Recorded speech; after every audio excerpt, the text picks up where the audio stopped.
You are listening to This is Oklahoma, hosted by Mike Hearn, telling stories of Oklahomans and those. What's up, guys? Welcome back to another episode of This is Oklahoma podcast. Mike Hearn here, your host, back with another episode. Excited to share this episode with you today, but before we do, I've got to thank our sponsors. First of all, the Oklahoma Hall of Fame. They've been a huge part of this podcast for the last few years. So, the Oklahoma Hall of Fame have been sharing Oklahoma's story through its people since 1927.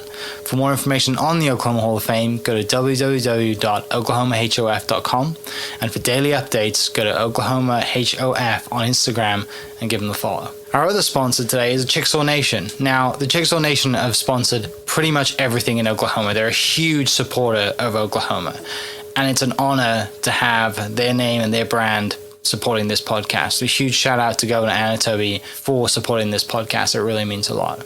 Our third sponsor is Diffie Ford Lincoln down in El Reno. Now, this one makes me so happy because these guys are great friends of mine, play a lot of golf together. I've bought my cars from them, do most of my oil changes down there, have a cup of coffee, hang out down in El Reno. It's a good spot to go. And not only are they great friends, but they provide a great service. So for over 60 years, third generation family owned Oklahoma business down in El Reno. They're also in Bethany as well. So people in the Bethany area know the Diffies really well. But if you're looking for anything new, used, Ford, Lincoln, or whatever, I'm sure they could find anything you want. Check them out, diffieford.net, and then on Instagram at diffiefordlincoln. This episode is brought to you by the Doghouse OKC. Recently, I have been in need of some doggy daycare for my two pups, and the Doghouse have come in clutch. The team over there are incredible. They've taken care of my two golden doodles, and so it's been an honor to partner with them on the podcast and share the love. And the one thing that I do with the sponsors that I have is stuff that I use and recommend, like the Diffies with my car, Hall of Fame. They're awesome. Citizens Banks, where I bank. Chickasaw Nation, huge supporter of Oklahoma. And adding to that is the Doghouse. And so if you're in need of doggy daycare in the day or boarding overnight, they do grooming and other cool things too. But I've had a fantastic experience, and it's an honor and a privilege to share this with you too. So go to thedogHouseOKC.com and follow them on Instagram at thedogHouseOKC. And hopefully our pups will run into each other. What's up, guys? Welcome back to another episode of This is Oklahoma. Mike Hearn here, host, back with another episode down at the Oil Tree today. Going to blow your mind on some epic food. You're going to be hungry after listening to this episode, but it gives me great pleasure to introduce our guest, Maggie Peterson, who is queen in charge of the Oil Tree. Second location coming soon, across from Penn Square Mall, but we're currently, how do you explain where we are to people other than giving the address? Western and Wilshire. Perfect. Basically. Okay. In Oklahoma City. Yes. There's a really good bakery down the street where I used to get epic Raisin Bran cookies from. Big Sky. Big Sky, yeah. Oh, what a place. I love Big Sky. Are they still there? They are. I think they just transferred ownership, but I'm like that weird cookie person who likes oatmeal raisin and that stuff over chocolate chips and salted caramel. oh yeah.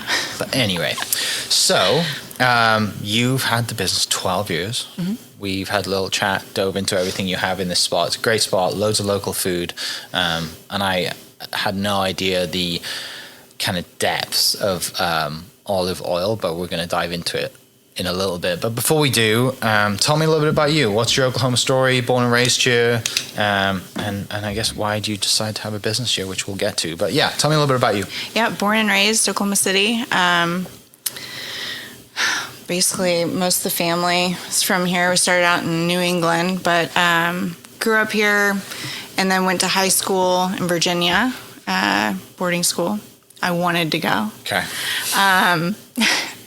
And then spent a lot of time in New England growing up, Maine, New Hampshire, Connecticut area. And then went to college in Connecticut. But during that time, got to know a lot of the small batch producers up there. People just caring about their products that they were making and sticking to the traditions and quality of the ingredients. It's just incredible, like their passion behind it. And that was not here. So I guess that was kind of the main reason for the beginning of the store. Yeah. So young age, I guess high school is like pretty young age to be sent off to go to boarding school. Why did you want to leave? Why did you decide to leave? Just something different. Okay. I love the people around here, but I think I was just maybe an old soul, just wanted to explore. Okay. Were you always into like food from a young age? Mm-hmm. So cooked with like mum, grandparents, all that kind of thing, like on the step stool, washing dishes, all the cliche things. Yeah, tried. Okay. Yep. Did the high school you went to in Virginia have any food elements to it? Like what leads you to choose Virginia over going anywhere else in the country? I actually talked to somebody in Dallas, almost like a college scout. Mm-hmm. And I met with him. He was a family friend. And so he helped me kind of look at some schools. And I was like, no all girls schools, like whatever. And so my parents took me to a few different schools. And of course, I fell in love with an all girls school. But it was gorgeous. So. Okay. Yeah. I mean, Virginia is beautiful compared to, quote, flat Oklahoma. I'm not going to age you, but when we were in high school, when we were in high school, there was not a lot going on here either. So I can't imagine it was a hard choice to leave. Do you have like family, brothers and sisters that left, or did they stay? Well, my brother, he's about 3.5 years older than me. He had gone to a boarding school for about half a year. His half of freshman year, and then he wanted to come home. Missed it. Yes, he missed home. So he came back, and I was just, I don't know. Yeah. I liked the culture of it and all the different people, and I don't know. Your parents are probably thrilled you're an all-girls school away from boys in high school. Probably. Your dad's like, win. Although I was like the person who didn't get to go to prom and do all that stuff, so it's funny to, hear everybody's stories. I'm just like, yeah, I didn't have one. Never went that. Never did that. Never. How was high school for you? You love it? I did. I loved it. Cool memories? Yeah, I mean, with all the people, one of my roommates was like a princess of Nigeria, and another girl was from Taiwan. Just so much culture. But yeah, what was it? Junior year, I did this like trail of jazz from New Orleans to Chicago by train. And that was probably one of the coolest experiences with that school. Yeah. But yeah, just when you go to, I know nothing about like boarding school as in high school. Is it just like normal school, or are you like doing, like, do you specify like I'm going to go learn this versus like a bunch of electives, as well as like what's different other than being, away from family as far as like the education element to it? your teachers live there. Okay. It's a lot like college, but more regulated, obviously. But like, it was nice you have like a dorm mom, basically. So we would all cook in her little area. And then, I guess just, watching TV shows together and studying together. It just created camaraderie. But there was such a division. The funniest thing was like the day students versus the boarding students, because they thought we were like... Oh, it was both? Yeah. Oh, okay. And so the day students like wanted to stay away from all the boarders, which was really funny. Just like, dude, we're fine. They're different. They live here. Yeah. They're stuck here. Yeah. We get to leave. So you were always really lucky if you got like invited to go home with one of the day students. Be sure you're in high school, you're in boarding school, you're in Virginia, you're away from Oklahoma. Is there any like defining moments there when you think I'm going to go into like what is your career sort of, not aspirations, but do you have any ideas in college, in high school, when you're like, I'm going to go do this for the rest of my life because I love doing it? Like, is there anything that pops up?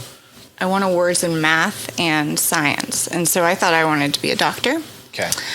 Don't like the sight of blood? No, I don't mind getting into it. It's just, I don't know, I had so many different directions. I think it's still my life. I keep going like this, but let's see. I did photography for like 3 years, and then I finally ended up doing business, and then just graduated with nothing. But I graduated. When you decided to go to college, what college did you go to, and what was the deciding factor to go to college? I went to Quinnipiac. I started out there in Connecticut. Okay. I was just like, that's what everybody did, go to college. I thought going to Connecticut, it's a little bit further north, but I was like, I love the Northeast, I love New England. Mm-hmm. Very cold, get dark at like 1. Snowstorms are a thing, and they're cold. Mm-hmm. and you can't see, people are not as friendly.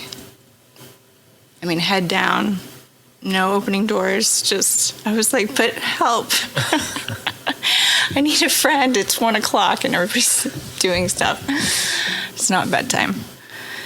Then I moved back here because my brother and our friend from Maine talked me into moving into a house over here. And I was like, well, that sounds like fun. Yeah, and then got married. He was in the military, so we moved to Texas and then back here, and that's where I finished school. Okay. What did you finish school with? Did you go to OU? I went to Oklahoma City University. Okay. Go Stars. Mm-hmm. Yep, go Stars. And I had a baby, so yeah, it was just easier. Yeah. When you're at that point in your life, you're a young mom, you're in school, husband's in the military, like, what do you... Clearly, this wasn't in the realm of possibilities at that time. Like, are you still cooking a lot? Like, you still have a passion, your outlets. You know, we lead to here at some point, but take me that time in your life. Well, yeah, I mean, I cooked all the time, focused on health, because at that time my husband was in Iraq, and so he was gone for about 1.5 years. So cooking was like a big passion and just getting my kid to be happy. Yeah, and then basically a couple years later, had another baby. We kind of went our separate directions. Still great friends, worked together a lot, and then just decided to kind of push my cooking skills and then everything I learned with health and then my passion for people and makers into one. Okay, what's the when you're at OCU or when you're in Oklahoma, you come back, you said you go your separate ways and you kind of push yourself into your passion for makers, local produce, and realize that Oklahoma is terrible at food and nutrition and it's not going down a great path, and we don't have the restaurants now that obviously we did back then. Do you ever think that, like, I am going to be an entrepreneur now and open a store? No, not back then. No, I kind of just thought, I don't really know what I thought I was going to do. Mm-hmm. I guess just focusing on, I don't know. I really don't. That's so sad. I don't know what I was thinking. It worked out. We get here at some point, right? It clearly worked out well, but I think I just thought I was going to be a great mom. Yeah. And that's kind of what I was going to do. But it was a blessing to just kind of stumble into this. And I mean, it took a lot of work, but I mean, to have a business for 12 years and a new second location coming, you clearly have done something right. Not without hard work, and it's not easy having any business. Well, I just poke people. I just make them do stuff. Consistency is key. Yes. What starts this? Like, what starts you diving down the rabbit hole of oil and figuring out that there's an opportunity here to do that, and then a need and something inside you says, well, why don't I service this need and have this business? So, fun fact, let's see, in 2010, there was a study by UC Davis that they went into a bunch of different grocery stores in California and just took random bottles of olive oil off the shelf, had them all chemically and sensory analyzed, and I think it was 69% of them were not extra virgin, even though they were labeled that way. And so that was like shocking. I know most things in the food industry, like there's some scandal in all of it. But this one was a big deal just because there's so many health benefits behind extra virgin olive oil. I mean, you can literally use it as medicine. And that's been really fun to work with doctors and nutritionists and kind of get more of that information out. But yeah, I mean, just bringing that here and educating people on the benefits of extra virgin olive oil and how they can incorporate it into their diets, and then kind of building the stuff around it. So you see that UC Davis study and figure out that, like, people have been lying about their extra virgin olive oil. Yes. Does anything tie into your just love for, like, pasta and cheese and, like, Italy and comfort food as well? Oh, for sure. I mean, you have to have a love for the food. And the fact that they can eat that as much as they want to eat it and still, like, not feel terrible like we do out here today. Right. No, I mean, yeah, we have cheese and meat and all that stuff. Yeah. But yes, going back to the UC Davis thing, I kind of got off track.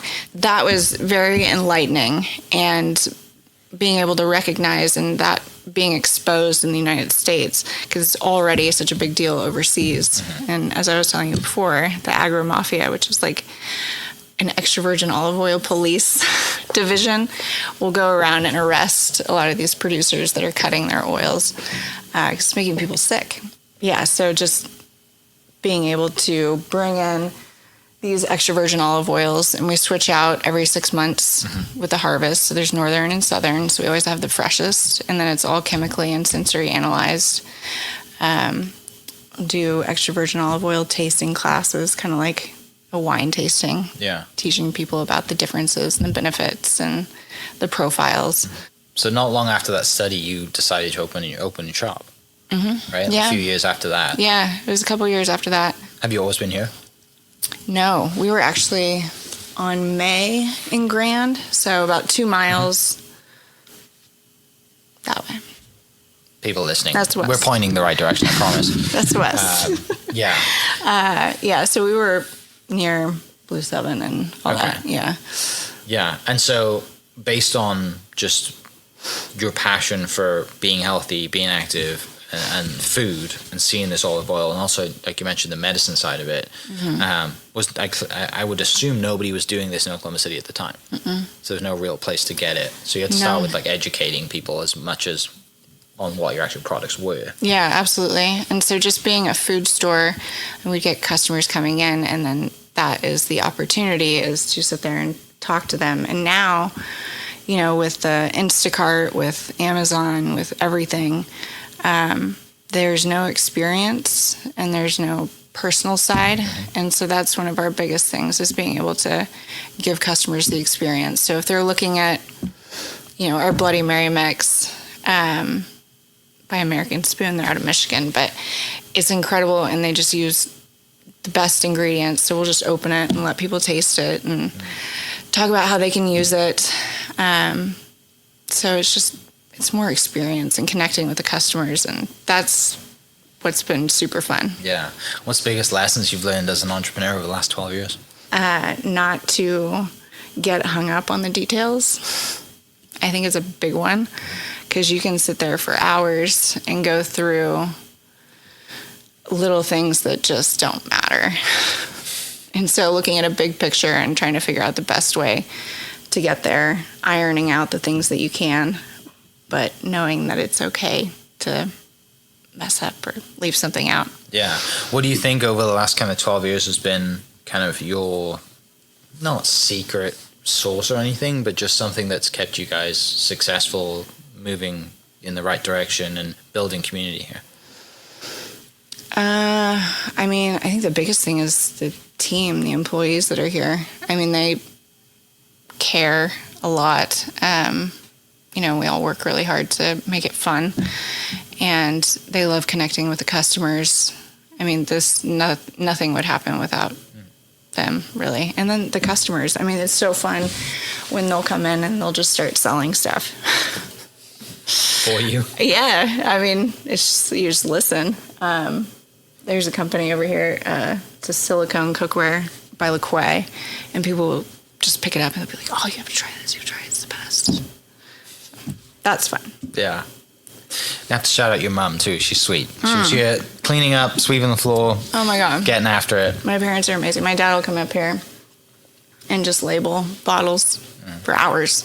I'm just like, how do you do that? No, they definitely saved me some money, which is good. Yeah. No, it's a great spot here. Like where you're at, like I walked in, I was like, wow, this is like, the aesthetic's really good. The design of it's brilliant. And, you know, it makes you hungry just looking in here. Be like, I just want to eat pasta and cheese and olive oil for the rest of my great bread and whatever. Just food is good for the soul, but also good food is even better for your body. So, you know. Exactly. And I think that's another fun thing, is being able to work with chefs in different restaurants around town. I told you when you came in, we do our cooking classes, so you can actually apply the oils and the vinegars and show people how to use them, because it can be overwhelming when you come in with so many. And, you know, just the extra virgin olive oil is, it's like coffee or like beer. It's like mild to bold. So there's different ways to use it. Yeah. When did that start with the collaborations with local chefs? Ooh, we've been selling to restaurants probably for 8 years. But more collaborations with like personal chefs and some of the restaurants, I'd say, since we got here, because we've had more of an ability to do that with the bigger space, and so it's been fun. Yeah. As far as like, I'm terrible at cooking. I could eat the same thing every day. I grew up in the UK. We're known for not having taste buds. Really? Other than our Indian food. Our takeout is the best takeout food in the world, What? but it's not made by us. Oh yeah, like, one thing I miss from back home is Indian takeout food. It's the best, and Chinese. But our like normal food is, our pub food's crap. Really? Yeah, no taste at all. Like, it's horrendous. And so, because of my lack of knowledge, when you talk about, I do understand when you say olive oil is like beer and coffee and there's different taste profiles. How did you dive into all that stuff and educate yourself on all that? Like, is there I went to a training. Oh, really? Yeah. Okay.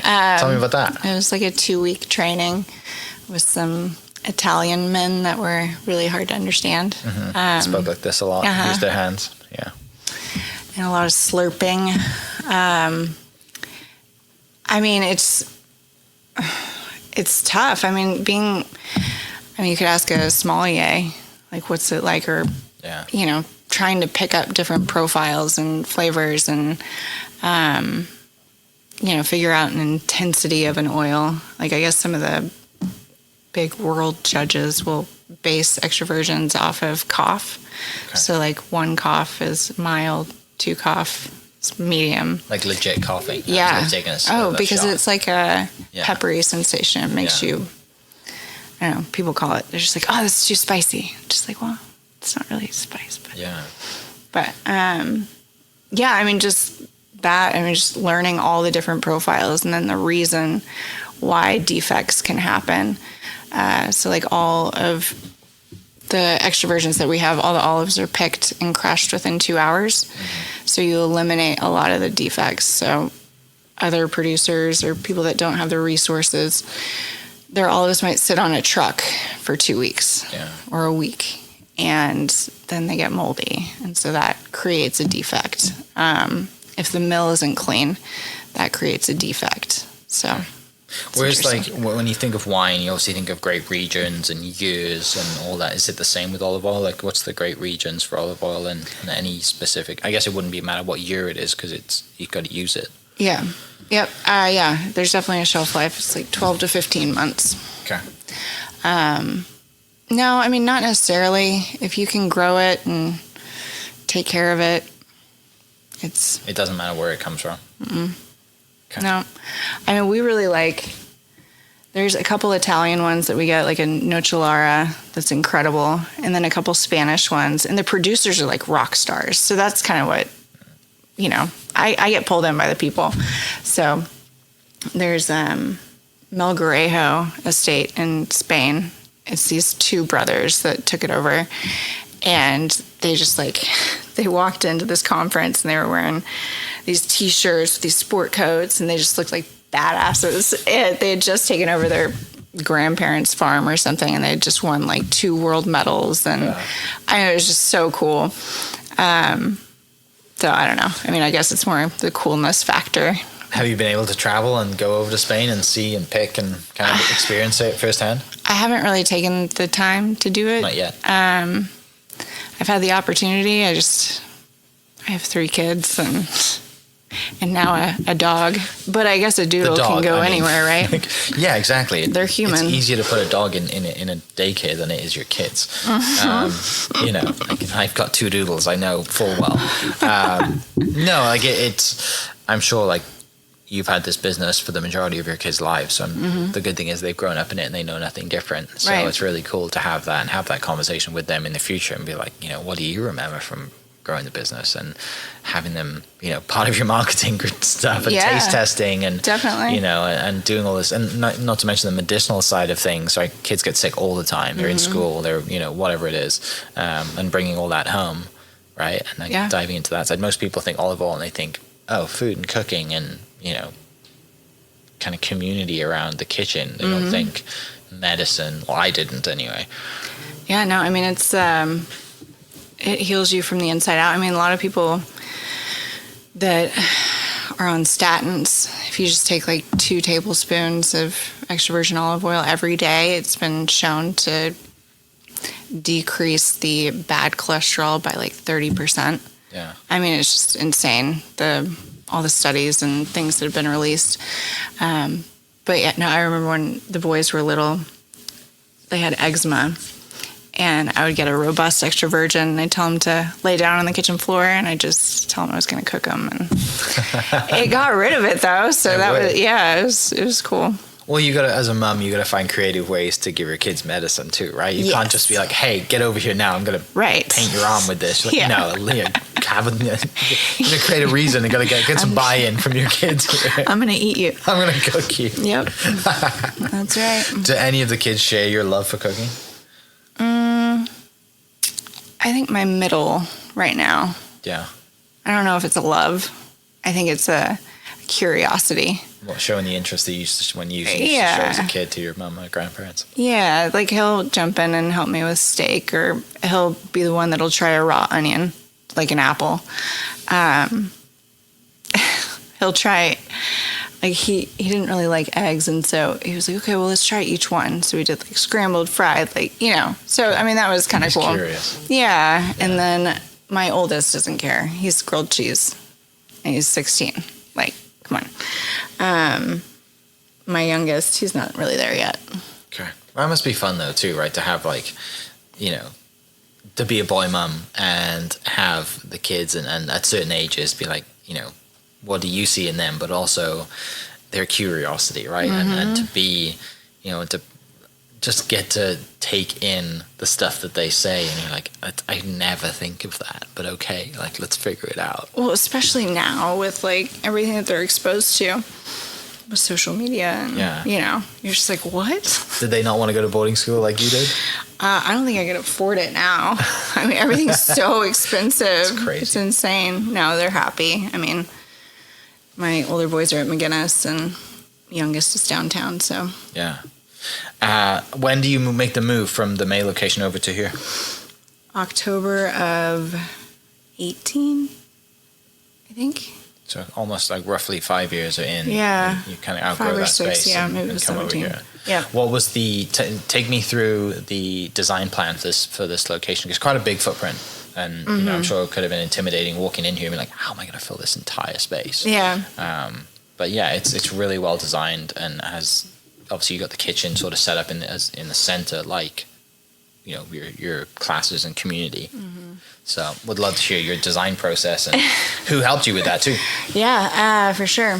I mean, took a while. Let's see. The other location, just our experience with customers and like having to walk them around everywhere because we use these tables basically for the oil and vinegar. So trying to create something where we could be face to face with people as opposed to next to them. And then the application with the cooking. That was kind of the biggest thing, was getting in a space that was big enough so that we could do cooking classes and make it so that there was more elbow room. Yeah. Because I'm not a fan of going into places that you can't walk around. You know, it gives you, I don't know, just more room. I love Cafe Cacao, but I hate going there. I hate being that close. Like, yeah. I need space. I need to stretch, especially when eating there. I love their food. It's awesome. I love that going you just there. that place up. But Luigi and the whole family, they're awesome. But as far as like what you just mentioned, I would prefer space. But I get it, under their footprint. You know, they're doing awesome things, and you know. But yeah, I don't like being sat like shoulder to shoulder next to the people that I'm not eating with, but I am. Actually, that restaurant is what makes me get my drink every day. I design it based on their drink, the Hulk. What is their drink? It's matcha. Yeah. With espresso. Okay. So it's like jacks you up. Okay.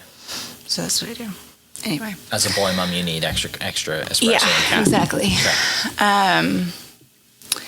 So designing with space. and hosting Designing, in mind. yes. So got with an architect who was a customer. I always start there. Worked with them for a couple months. Worked with S Design.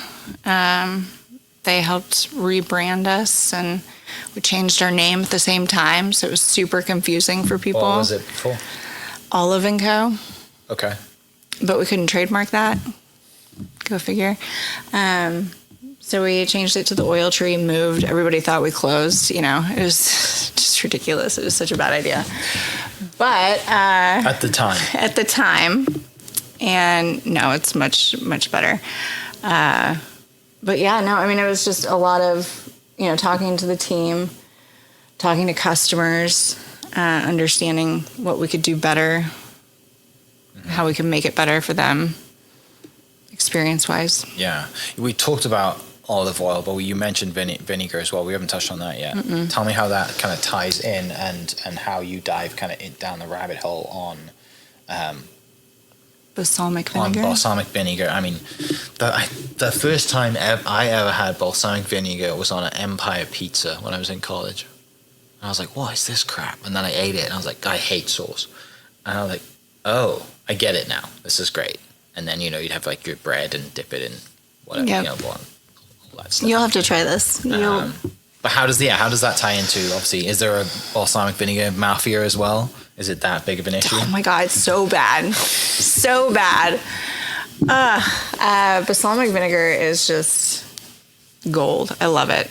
I mean, I guess olive oil is gold, but basically, when you go to the grocery store and you buy balsamic vinegar, you're buying wine vinegar, and it has caramel coloring and sugar added to make it taste sweeter and richer. These are actually from Modena, Italy.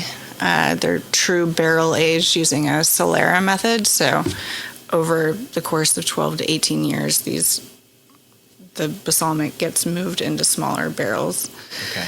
And just the flavor profile is incredible. The acidity of them is less than 5%, so it's really well-rounded. We have our regular traditional, and then we have flavored balsamics, and then there's white balsamic, which a lot of people aren't familiar with. So dark balsamics are basically heated over an open wood fire, so they caramelize, and then whites skip that, so they're a little bit brighter.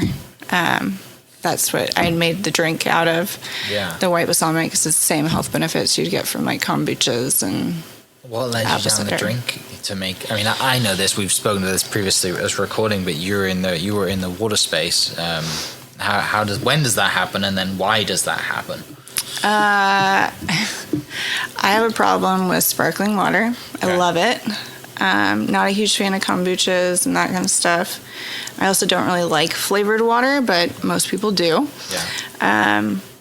So there wasn't anything out there that was like a flavored functional water that gave you the benefits that kombucha did.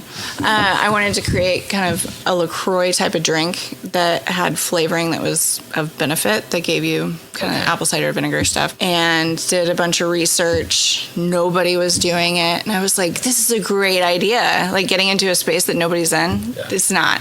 It's a bad idea. I am the first mover. Yeah, 'cause we're going to be super it is successful and taking over. Yeah, it's all about education. I think if we would have had some big arms behind us, it would have been better. I think it'll get there someday, but yeah, just using a flavored white balsamic with sparkling water, and it's so good. What was the name of it? What is the name? V2O. V2O. Mm-hmm. Okay.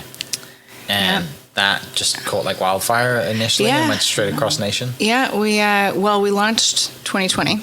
I was flying out to Expo West in San Francisco, and as soon as I landed, that cruise ship got, I guess, locked down off the coast, and then California shut down. So I had like 3 different major grocery store accounts that I was meeting that had already committed, and by that point it was just like everything got put on hold. So it was being much better accepted on the West Coast. Okay. And so then we had to pivot and launch it here, which was a little bit harder. Yeah. What do you like? you have the oil side and the water side. If you had to, which one would you pick? As far as like a business owner, as just personal love, or just like if I had to drop one and take one for the rest of my life, which one do you take? That's tough. I mean, I think I believe in what the water could be and what it could do. But it would need a lot of support around it, I guess. Yeah. But I'd hate to miss out on this and all the customers and all the people. And there's just so much that it can do. Yeah, I guess the differences with both, right, is that, like you just said, the community around having this place and the olive oil and doing the cooking shows and cooking stuff and really getting people in here to enjoy the space and learn versus just creating a product that they're buying on the shelf that you lose that interaction with. You do. Right. It's kind of a different interaction, though. I mean, you're dealing with buyers and you're trying to talk them into it. And it's a different conversation. Yeah, it's a numbers sell versus like this is going to improve. Like you're talking to the consumer straight away when you're in the oil world, right? Yeah. Versus like the water world, you're talking to a buyer.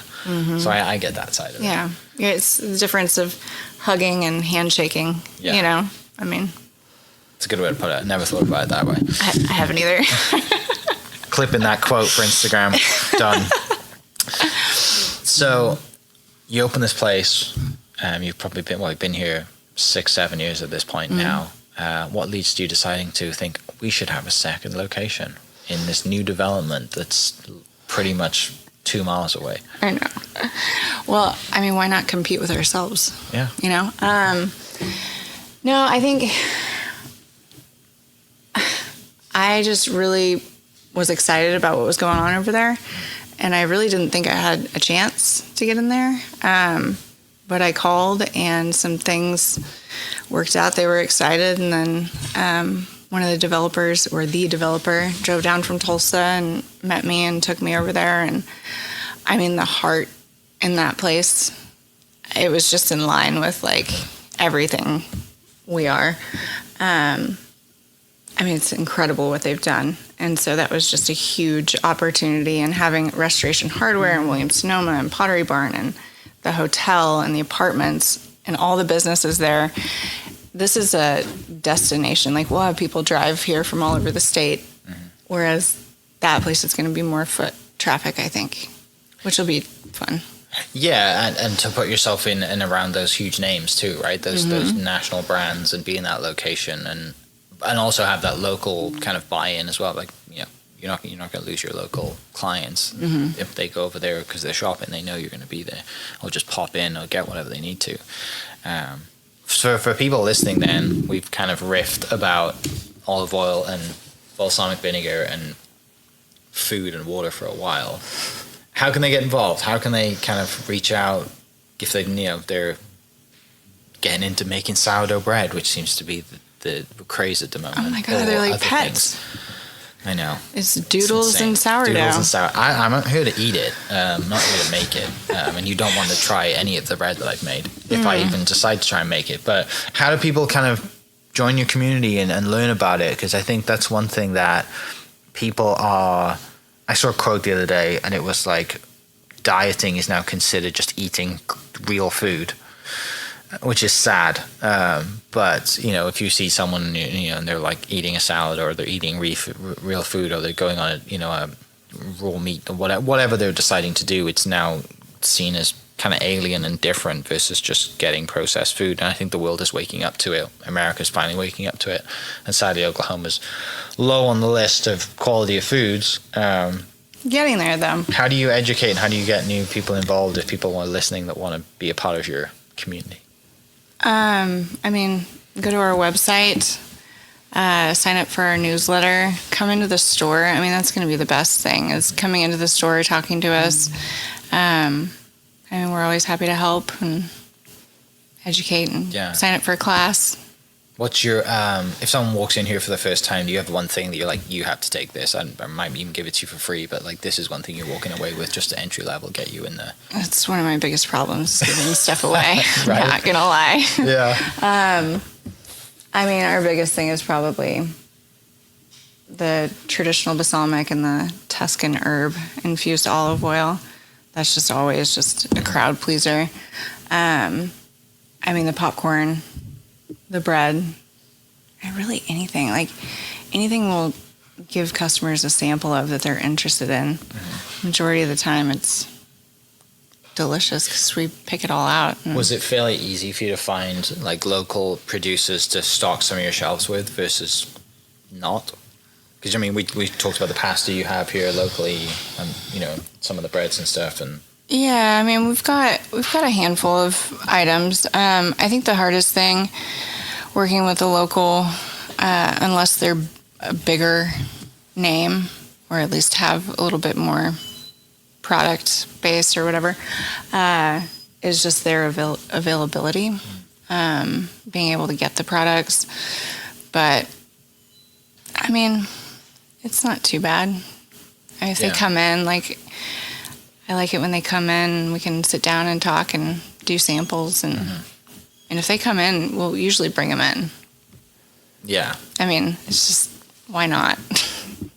Well, and you're talking to like-minded people, right? Like, if people are in this space and they want to be in the store, and they obviously align with everything that you do in food and health. Speaking from someone, like I said, with zero cooking experience, and I love my George Foreman, and that's about as far as I go.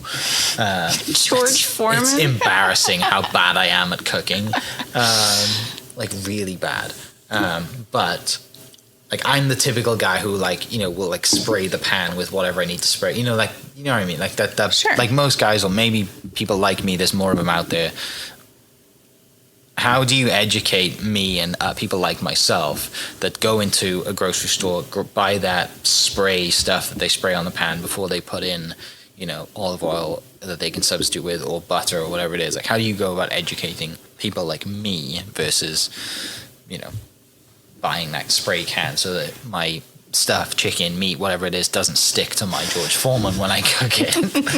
Or eggs, you know, whatever it is. Like, how, because that's, I think, the majority, sadly, that's the majority. I am like the majority of people, right?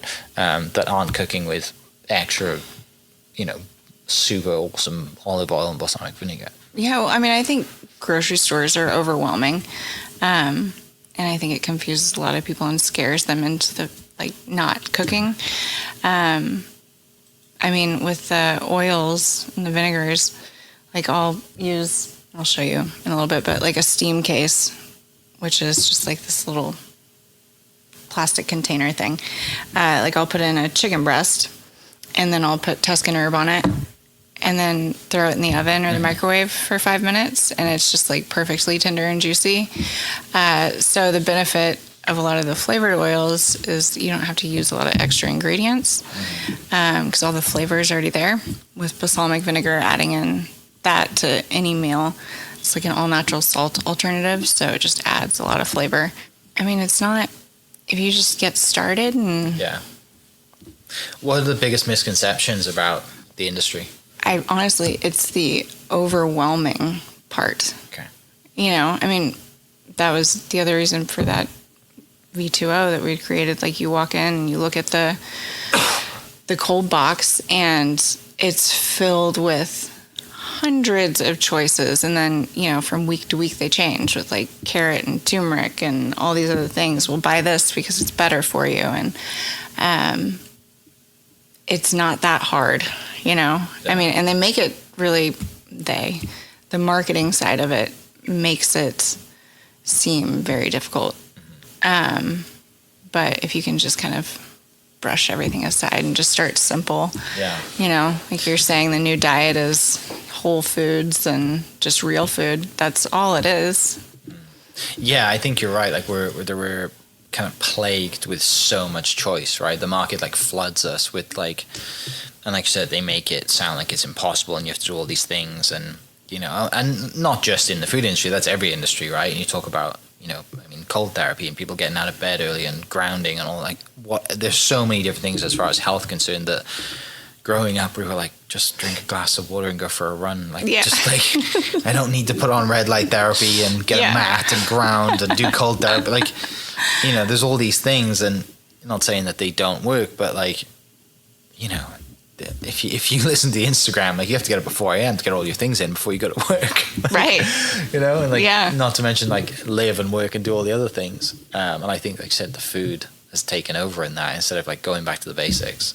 But the sad thing is we've been plagued by so much information that we don't even know what the basics are anymore. Right. So like you said, And, people are just confused. and you're right. It's with food and it's with anything. Yeah. Like just stepping outside barefoot. I mean, come on. It is. It's all very simple, and we've made it very complicated. Yeah, we'll get there. You just got to ask questions and come into the right places. Moving forward, looking into the future, if you were to look back 20 years from now, do you see multiple stores? Do you see a Tulsa store? Is that kind of in the business plan, or is it more just like honing in here and being more that you can be here? I think when we get over to Oak, that'll be kind of our test. I mean, I'd love to have a few different stores. We get a lot of requests for like Yukon and Edmond and all sorts of different areas, and I think that could be something at some point. I wouldn't mind a little help, but yeah. How would you define help? I mean, Like franchise help, or like someone just come in and say, I'll open a store for you in Edmond? basically that. Okay. I guess. I don't know. Just more, the more success you have, the more people you can have help you. So I guess just continuing to build that. Yeah. So. It sounds like just going back to mission of this core responsibility and thing you keep coming back to is just helping as many people as possible. Mm-hmm. And regardless if that's balsamic vinegar, oil, honey, pasta, like just being that kind of center for it. Yeah, I think it's just the connection part. Yeah. I mean, can help as much as possible, but really it's just tying people back to just food. The best kind of food. And simplicity. Talking of food, what's your specialty in the kitchen? Chicken. Any kind of chicken specifically? Let's see. I don't know. I mean, I'll do steaks a lot for the boys. Veggies. I mean, roasting vegetables. Chicken. Yeah. I don't know, just baked chicken, sauteed chicken. And then, there's American Spoon makes this like apple and onion jam, but you can just take like a tablespoon and put it in a pan with chicken breasts, and it's just awesome. I don't know, we have tons of different recipes that are easy, so yeah, just trying stuff. Okay. Throwing stuff together. Sometimes the weirdest stuff works out. I'm someone of habit and can eat the same thing every day, so I need new. If you say add a tablespoon of this to you, that's like rocks my world. Like, Mom, look what I learned what to do today. She's like, well, my mum cooked. My mum was like a commercial chef for a very long time. And so I didn't cook growing up because my mum was very, like, she just like done, just was like, yes, thank you. Anyway, that'll do. And that explains why my lack of my lack of skills in cooking. I don't think it's a bad thing. It's not. I just I should know how to do certain things.